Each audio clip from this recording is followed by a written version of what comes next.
just feels amazing. It's like, I mean, my hands were formed on this neck, so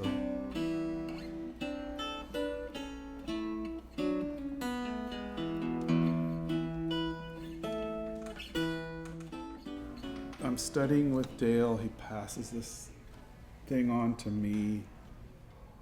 He introduces me to Jim Hall.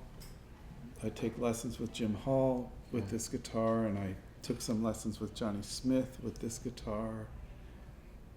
You know, I was in New York for the first time with this guitar, then moved in Boston. The first trip I went to Boston, I had this guitar. Yeah. Then I moved back to Denver, and basically, you know, I lived alone in a small apartment and just practiced all day with this guitar. I taught in a music store, Gordon Close's Melody Music. I taught in the store. Mostly, I wanted to teach jazz, but I was teaching like mostly little kids. This was in Denver? Yeah, and I was so out of touch with, I mean, you know, a little girl would come in with her mom, and I'm like, man, you gotta check out Charlie Parker, you know, and I'm like, I was so not the right person to be teaching these kids, you know. So much stuff happened with this guitar. Yeah. Jim Hall had his hands on it, Johnny Smith had his hands on it, Kenny Vaughan had his hands on it, Dale Bruning, came from him. So then the mid-75, I left Denver. Finally, another guy I met, Mike Miller, another guy, guitar player who lives in LA, was a big influence on me, and memories of playing this guitar with him. And, but so I moved to Boston. I'm still playing only this guitar. Yeah.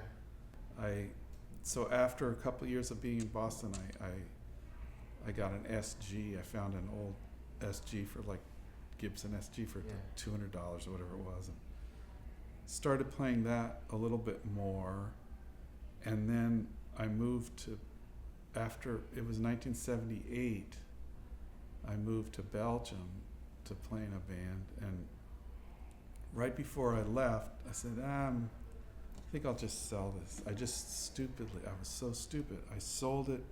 There was a little tiny music store, I don't remember the name of it, in Harvard Square in Cambridge. You have to walk down the stairs, and it was just a little, and I went in there and I sold it for like $400. Wow. And I was glad to have the $400. You know, I kind of had sold all my stuff, and I was moving to Europe, and I had my SG. So I moved to Europe, and almost as soon as I got there, I was like, oh man, why did I should never have sold that guitar. You know, thinking of all the, already, just even then, I'm thinking, wow, I got this from my teacher, and I should never have sold it, you know. I really regretted it, you know. But then I kind of went out of my mind, and whatever, I got, you know, I met my wife, I stayed over there for a year, I came back to the States, and then I actually went to Boston to see even if that store was gone, you know.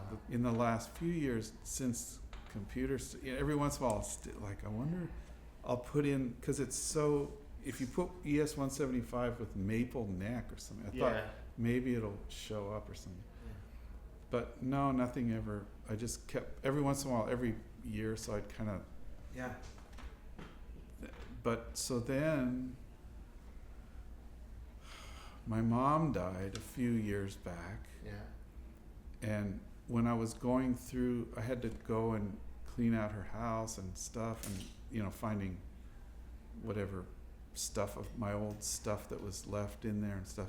And I found a little piece of paper that had the serial number of this guitar on it. And so I just kept that. I thought, well, that's kind of cool.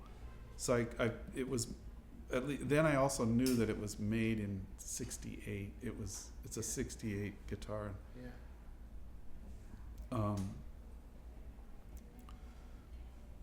So I just kept that piece of paper and I had it sort of up on my desk, you know, Yeah. and then, so in Seattle I have, do you know Danny Huffer, who works for Gibson?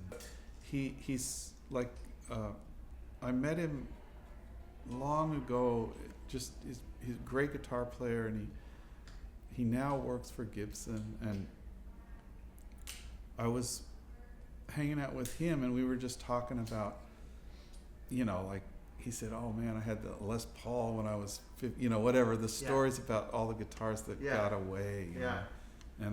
So I told him this story about, God, I wish I had never gotten rid of this guitar, da, da, da.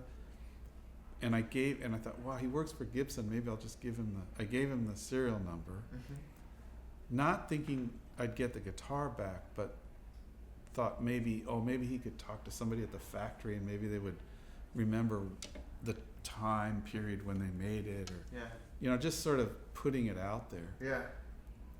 But then just a few weeks ago, I was in San Francisco and I get this message from Danny, and he says, Bill, I think I might have found your guitar. And he found it. It was on Facebook. I think he saw it on a Facebook post from Thunder Road Guitars in West Seattle, and it was just amongst a bunch of guitars, and because of my description of these odd features, he sort of, it drew him in, and then he actually, I don't think he went down there, but he called him up and he gave him the serial number, and it was matched up. So he called me, and I just immediately called them and told them, don't say, wait till I get home, I want it, you know, no matter what. And I hadn't even seen it if it was, but then what's really amazing is it's exactly, no one put a Floyd Rose on it, or painted it or broke it, or it's been, you know, it's been played a lot, and it's got all the, you know, checking, and you know, it's a lot older than it was, you know, I'm talking, it was 37 years ago when I last had it, but nothing's been altered at all. It's the same pickup that Dale put in it, the knobs that I put on it, you know, and I cannot believe it.